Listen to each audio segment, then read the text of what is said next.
literally in like 3 hours I have a flight to catch. Where am I going? I'm going to Chicago for the first time ever. It's Labor Day weekend. About to slay, about to look hot, about to look sexy, but I gotta do my hair. Like literally my hair is not done, but y'all know how we do. The wig I'm wearing this weekend, my weekend wig, I'm trying to be blonde this weekend because like I said, because like y'all know, blondes have more fun, and this blonde, she's gonna have some fun. Okay, this is a wig from Ashimary Hair Company, in case y'all wondering, to know like it ain't come out the box like this. I did a little prep work on it. I don't have much time to chit chat, so it's gonna be a voiceover style video. But yeah, with that said, sit back, relax, and let's see what I create for this weekend. I'm trying to look sexy, I'm trying to look good. Okay, so the first thing I did was go ahead and just start laying back my edges. I usually use edge control, but I didn't have any, so I'm over here using some Got To Be the black gel to just push back my edges. It's really important that we get every little hair in the front out of the way, especially with the hair being blonde. You don't want any little like dark hairs poking out. You would think with this type of hair color, I would go ahead and use a wig cap, but no wig cap, no bald cap. I just like to have my bald head underneath and slap that wig on. So once I pushed the hair back, I went ahead and started like tinting the lace. And to tint my lace, I'm using a cream concealer. I'm using the the e.l.f. Hydro Grip Concealer. I'm so sorry, the e.l.f. Camo Concealer in the shade Chocolate. And with like blonde hair, you want to be very careful with the lace tint, because the blonde hair, it's literally white paper, so it picks up color very easily and it stains. So I try my best to like not push it too deep into the hair. I just mainly try to focus it towards the edge of the lace where it's gonna be laying on my head, because that's the whole reason of tinting it, because we want that lace to match our forehead color. Lace tinted and it's on my head, no wig cap, no ball cap. Y'all know how we do, but I do make sure I have all the clips clipped onto my braids in the back and the front, and the elastic band secure to make sure everything's like laying nice and flat, because this is going to be a glueless install, so you got to use all the bells and whistles that they give you to get the most secure install. Last bit of like prep I would say that I'm going to do is I like to go in with my frontals and make sure I cut off the excess hair around my ear. And don't mind the way that I'm doing it, kind of want like a little like sideburn action. So I had to like pull the sideburns away and then go in with my scissors and cut that lace that sits right on my ear to free my little ears. Now I'm just gonna go ahead and create like the hairline, or just kind of customize it a bit more to my head shape, because usually on wigs the front comes down a bit too further down than my forehead. Like my forehead doesn't come down that far in the front. At first I thought I was gonna do a widow's peak like I usually do, but I felt like I just wanted to keep it really simple. So I just went ahead and just sliced out that front portion of hair, like a nice little thin line that comes way too down in the front for my natural hairline, and just do a little like yank, like literally yank it out. But I do apply tension, like if you're waxing hair, you have to like pull the skin back. I pull the hair back and I pull the lace back with it, so that when I pull the hair, it all comes out with the knots. Make sure you're getting those knots out too at once if you're doing this like yanking method. I did feel like the hairline that I created was still a bit too straight, because even though I have like a widow's peak, I have like a very slight widow's peak. So I went ahead and still went and pulled out a bit more, doing the M method, so basically creating an M in the middle with your middle part area, and then pulling out hairs on the side. So I ended up making a widow's peak after all, but it's not as dramatic, if that makes sense. Already it's looking like it's our hairline. Okay, for the wig to look like it's yours, you got to customize it to your real head shape, and that's what I always do. And that small little thing I do in the beginning right here just makes such a difference. Now I'm going ahead and just cutting the lace in sections to make laying it down easier. I always say work in sections for your initial install. Trying to install it all at once, it's just not gonna work. You're gonna get overwhelmed. I get overwhelmed. Maybe you won't. Maybe you're better than me, but you get overwhelmed, and I always feel like I miss spots when I do it all at once. I always do the ears first. I tried doing the middle before. It doesn't lay the same. The wig ends up shifting. And to cut off my lace today, I'm using my little cuticle scissors. I found cuticle scissors to be like the next best thing to using a razor. It's small and sharp and pointy enough for me to get my nice up and down jagged cut motion that I always tell y'all is what like helps you get that more supernatural look. But at the same time, I have more control, because sometimes a razor, I really can't control how much lace I need to cut. So I really do like using this little cuticle scissors, like they're literally nail cuticle scissors. And to lay down my lace, I am using my Kiss Colors spray. This is like my go-to holy grail lace spray. It lasts a couple of days. I wore this wig throughout the first 2 days of the trip, and it did last me the whole 2 days without any slipping and sliding. I'm not gonna go too detailed on this like lace laying portion, because I literally like a week ago just dropped a super detailed, no cuts, no edits, no skips lace laying tutorial using the spray, using a frontal. So nothing new, no new techniques would be said here. But of course, because you know, I know we're all visual learners and we need repetition to learn, I'm gonna leave the clips of me doing this. I'm not gonna yap your ear off about this, okay? I'll come back when it's time to like style. But of course, do check out the video on my detailed tutorial, because that video really does eat. Like, it's low-key going kind of viral right now for a reason though. So check it out. And yeah, like I said, play the music with the DJ.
Short, y'all, because look at how immaculate this hair is looking. Like, it's literally giving natural blonde. This wig is growing out of my scalp.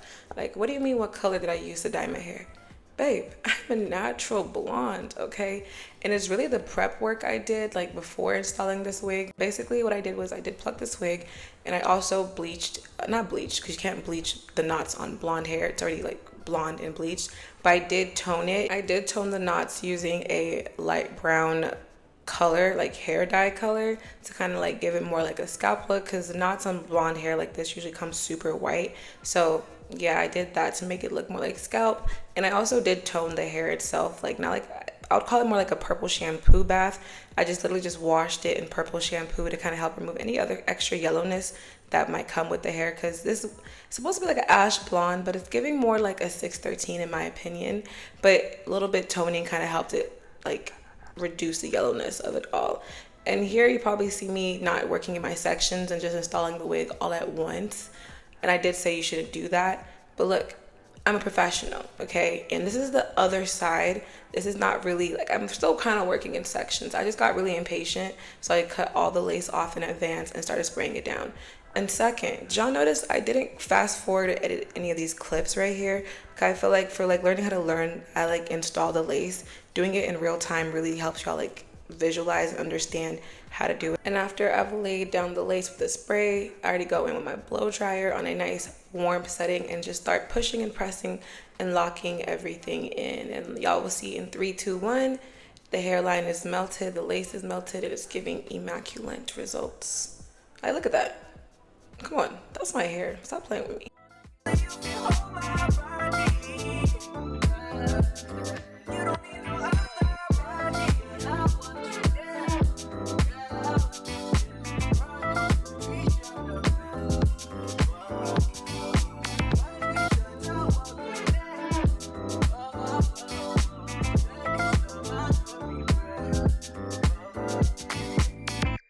Once I've successfully laid the lace, I put my elastic band on to let the lace like, you know, melt and sit in place while I do my styling. First thing for the styling, I did go ahead and just give the hair a nice blunt cut on the ends to make it all one even length. I just like really thick ends, and I feel like cutting it to the fullest point is where you get like the most thickest look. And now I'm just going in with my round brush, my Revlon round brush one step, and I'm just going in and blow drying the hair because it was a bit wet from like the bleaching, like the styling. It was a bit wet from the wash. I did wash it earlier, and plus I always feel like blow drying your hair before straightening it gets like the best like silky straight look. So I'm just going in and I'm using some of this like heat protectant that adds like a little bit of shine to the hair as well. This heat protectant plus this blow dryer combination really does make such a difference. Like, look how nice and silky the hair is just with a couple passes with the blow dryer.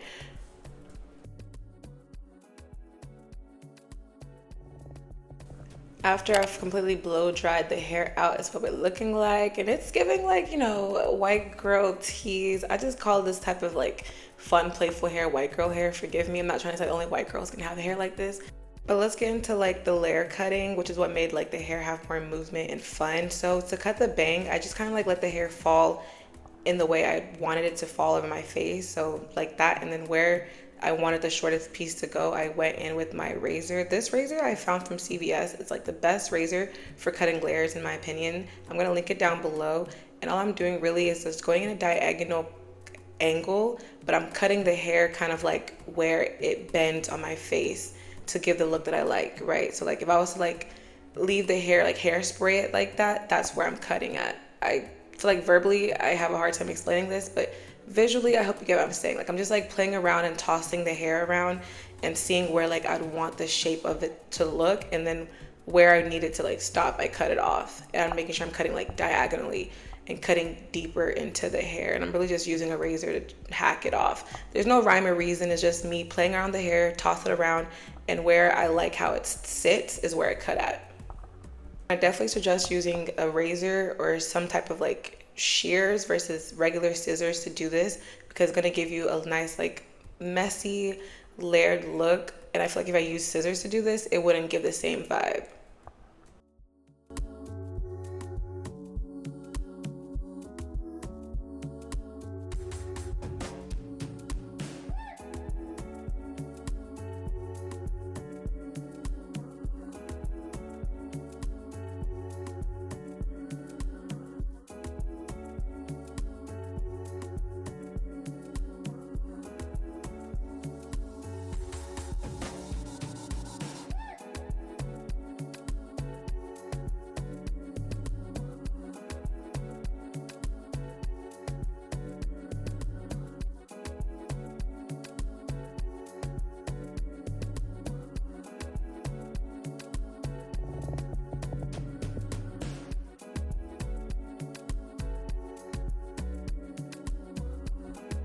A few layers later, and you see how the hair is sitting without even being styled. That's how I know the layers are gonna eat. Like if it looks already good like this and you haven't even like styled it for real, you got the layers right. Like this is me over here being happy, kind of like, yes, it's taking it, it's eating, honey.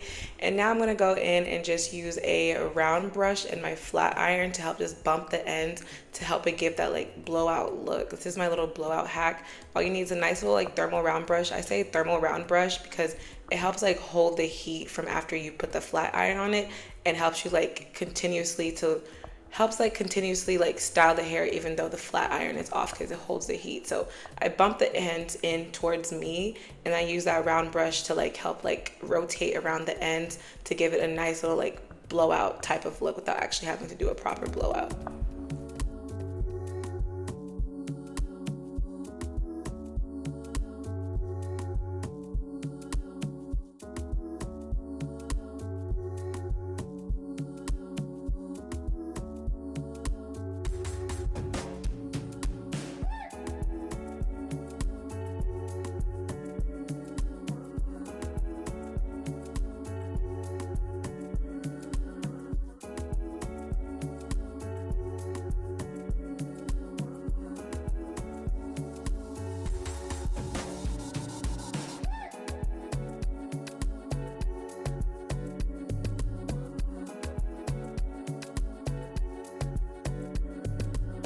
And here I'm starting to kind of just like cut the layers a bit more, like to make it one length, because I realized the layers were a little bit still too long in the middle section. I want a more dramatic look, so I did layer the hair so that way like all the layers at this section meet to the same length. Instead of going from like shortest to longest, it's now like all kind of like in the same length. I just kind of like cut extra layers as I go, because now I can see each section. The more layered each section is, the more dramatic your little like flips will look. So here I am, I'm gonna go in with my razor again. You see how like it's like quite long. I'm going in and just cutting it to be a lot shorter and be shorter than that bottom length. Did y'all see what I just did there? Visually again, I hope this is making sense. And then I just go in with my little round brush and do my little flicky flick. Like I bump it, use a round brush to help like swoop the ends and give a more feathered look to everything. Bam, see? Very simple. Right here, the layers were not like short enough, so it wasn't giving that look that I wanted to. So I'm just going in and I'm cutting it all super short to one length. You kind of want your layers to like go deeper into the hair for it to really stand out. So I'm just going in with that razor and just chopping off all those long pieces towards the back. They're like stopping the hair from like flipping the way that I want it to flip.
But this is really kind of like the end of me voiceover portion tutorial wise. This is the final look, and I really feel like, I don't know, this hair, I loved it. Like it was giving like housewife, like Real Housewives, or just giving like hot blonde, and that was the look and the energy I was going for.